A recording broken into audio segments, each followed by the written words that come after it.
बिस्मिल्लाहिर्रहमानिर्रहीम। जी व्यूअर्स, उम्मीद है आप लोग खैरियत से होंगे। तो आज हमारी टॉपिक है किनेटिक एनर्जी।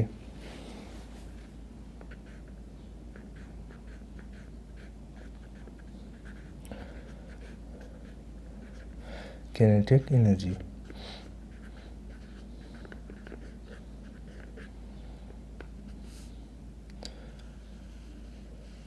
तो वीडियो शुरू करने से पहले आप लोगों से एक रिक्वेस्ट है, अगर आप लोगों ने मेरे चैनल को अभी तक सब्सक्राइब नहीं किया तो काइंडली इसे सब्सक्राइब कीजिएगा और वीडियो को लाइक ज़रूर कीजिएगा। तो सबसे पहले हम लोग इसको डिफ़ाइन करेंगे। The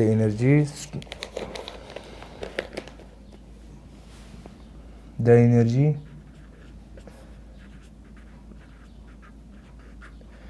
possessed are stored in a body due to its motion. इसका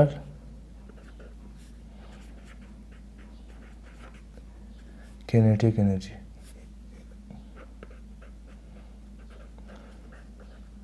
किनेटिक एनर्जी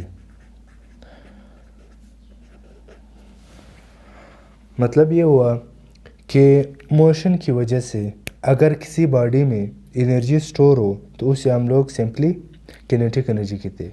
वैसे हम लोग, जैसे कि मैंने पिछली वीडियो में मैंने डिस्कस किया था एनर्जी को, एनर्जी हमारे पास the ability of a body to do work, उसको हम लोग एनर्जी कहते थे। आज किनेटिक एनर्जी है। किनेटिक एनर्जी फिर वो एनर्जी की वो फॉर्म है जो किसी बॉडी में स्टोर होगी या बॉडी के पास होगी जब वो मोशन करेगा।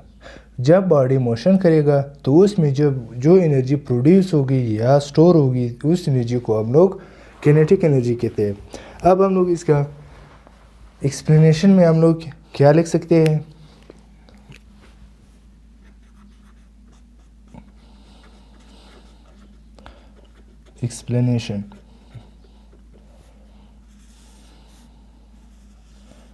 एक्सप्लेनेशन तो सबसे पहले हम लोग इसके लिए मिसाल लेंगे विंड की। विंड अब है क्या? Wind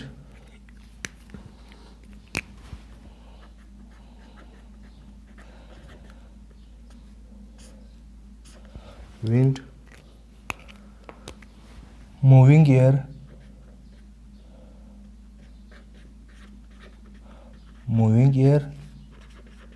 is called wind।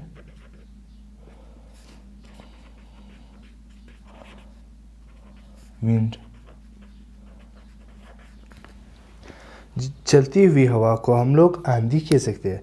तो चलती हुई हवा से हम लोग क्या फ़ायदे ले सकते हैं, उसमें एनर्जी किस तरह स्टोर होगी? तो सबसे पहले हम लोग एग्जांपल लेंगे विंड मिल्स की, पंचकी की, ड्राई विंड मिल्स।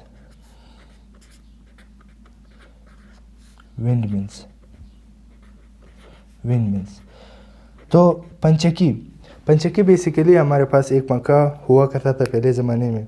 लोग कुएं से पानी निकालने के लिए पंखा लगाते थे, फिर नीचे पंप होता था, फिर वो जब पर घूमते थे तो इसकी वजह से वो एनर्जी प्रोड्यूस होती थी। वो एनर्जी फिर कुएं से पानी निकालता था। और दूसरी मिसाल हमारे पास है सेलिंग बोट की। सेलिंग बोट भी एक बेस्ट एग्जांपल है एयर एनर्जी की, या जो एयर में एनर्जी स्टोर होती है। सेलिंग बोट का फिर काम ये था कि कश्ती के साथ बड़े बड़े कपड़े बांध दिया जाता था, तो वह कपड़े, उस कपड़ों में एयर ट्रैप हो जाती थी। जब जिस डायरेक्शन में हवा चलती थी उस डायरेक्शन में कश्ती भी साथ चलना शुरू कर देता था। तो आजकल ये मेरे ख्याल से न होने के बराबर है। और दूसरी एग्जांपल हम लोग इस किनेटिक एनर्जी के लिए हम लोग ले सकते हैं वो क्या है, वाटर।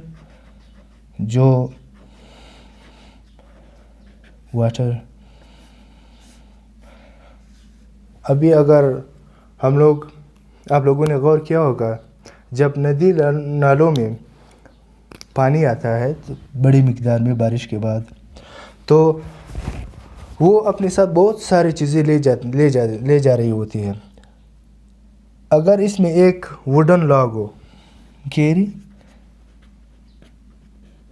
वुडन लॉग, अगर उसमें एक बड़ी लकड़ी पड़ी हो तो उसके ऊपर फ्लोट करके, मतलब पानी के साथ तैर के वो एक जगह से दूसरी जगह तक फ्लो करता, मतलब एक जगह से दूसरी जगह तक जाता है। तो ये बेसिकली किस चीज़ की वजह से हुआ, फ्लो ऑफ वाटर की वजह से हुआ। पानी में एनर्जी स्टोर हुई, वो एनर्जी अपने साथ वुडन लॉग को लेके एक जगह से दूसरी जगह तक गई। तो दूसरी एग्जांपल अगर हम लोग पानी ही से ले ले तो वो है हमारे पास turbine, moving of turbine.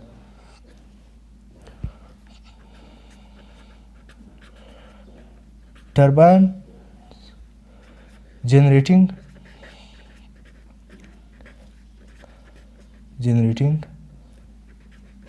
electricity।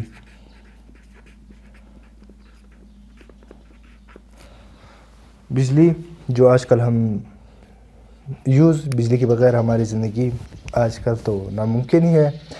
बिजली किस तरह जनरेट होगी, टरबाइन की वजह से।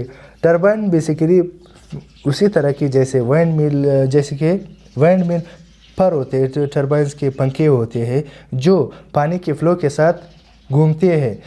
घूमने की वजह से जनरेटर में इलेक्ट्रिक एंड मतलब मकनातीस वगैरह जनरेटर में लगा कि वो फिर अलग टॉपिक है।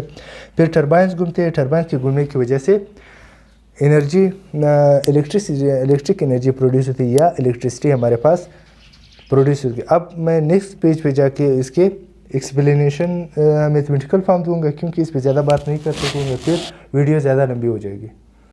तो जी व्यूअर्स, वीडियो ज़्यादा लंबा ना हो जिसकी वजह से मैंने मैथमेटिकल फॉर्म की ये स्टेटमेंट पहले ही से लिख ली।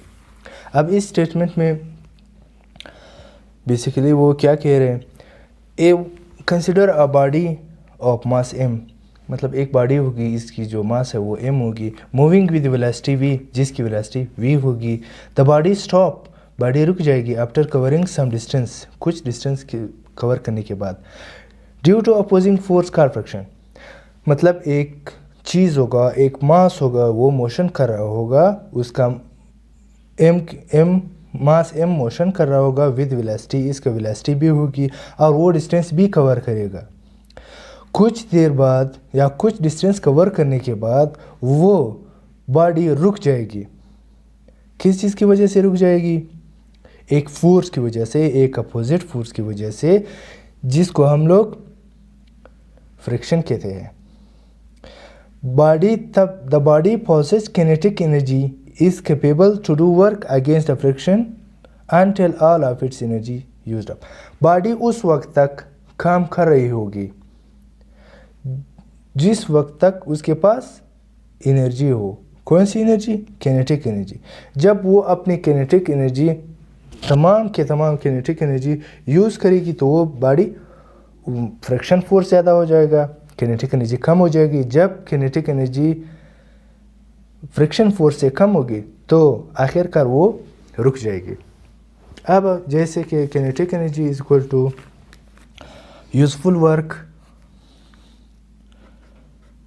kinetic energy is equal to work done due to motion या useful work done due to motion। Work done को हम लोग Fs का नाम देंगे।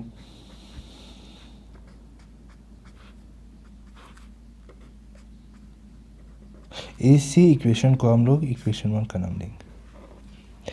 जैसे कि हमें पता है कि बॉडी की जो वेलोसिटी है वो v है, तो vi हमारे पास vi इज इक्वल टू हमारे पास क्या होगा, वी होगा। और वी एफ क्या होगा, V F is equal to 0। वो किस वजह से, वो इस वजह से क्योंकि आखिरकार बॉडी ने स्टॉप होना है। जब बॉडी स्टॉप हो जाएगी तो उसका जो वी एफ है वो तो 0 हो जाएगी। And V F is equal to M A F, M A के बराबर है। तो ए को हम लोग अलग करेंगे, एफ और एम। अब सिंस क्योंकि मोशन हमारे पास अपोजिट है, अपोजिट किस चीज़ की वजह से है, फ्रिक्शन की वजह से, तो हम लोग ए को नेगेटिव लेंगे। Since motion is opposed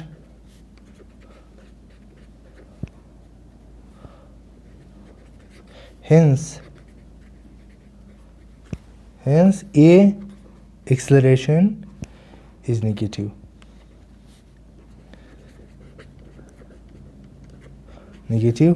A is equal to minus का साइन m। यहाँ तक अभी हम लोग थर्ड इक्वेशन ऑफ मोशन को यूज़ करते हुए हम लोग ए की वैल्यू पुट करेंगे। तो ए की वैल्यू, वी एफ की वैल्यू, वी आई की वैल्यू हम लोग पुट करके किनेटिक एनर्जी का जो फार्मूला है वो हम लोग निकालेंगे using third equation of motion. Equation of motion, equation of motion. Third equation हमारे पास क्या था, 2as वी एफ का स्क्वायर माइनस वी आई का स्क्वायर। जो वैल्यूज़ है वो हम लोग पुट करेंगे। 2a की वैल्यू तो हमारे पास एफ और एम है, एफ और एम, एस हमारे पास डिस्टेंस है वही, is equal to V F का वैल्यू जो हमारे पास 0 है, 0 का स्क्वायर, वी का square, V I is equal to V, so हमारे पास वी का स्क्वायर है। अब हम लोग इसको मतलब मल्टीप्लाई करेंगे। ये आ गया 2 एफ और एम एस, यहाँ माइनस साइन का साइन आया। अब वो तो ये तो 0 हुआ, माइनस वी का स्क्वायर। अब ये माइनस के साथ कैंसिल हुआ। अब m यहाँ पे डिवाइड है, वहाँ जाके मल्टीप्लाई हो जाएगा। 2f s is equal to m v का स्क्वायर। अब 2 हमारे पास यहाँ पे मल्टीप्लाई है, वहाँ जाके डिवाइड हो जाएगा। F S is equal to 1 और 2, तो अब एम वी का स्क्वायर। अब एफ एस जैसे कि ऊपर हमें पता है कि F is equal to kinetic energy. तो जब एफ एस किनेटिक एनर्जी के बराबर है तो kinetic energy is equal to as K E is equal to F S. So kinetic energy is equal to 1/2 M V square. ये है हमारे पास किनेटिक एनर्जी का फार्मूला।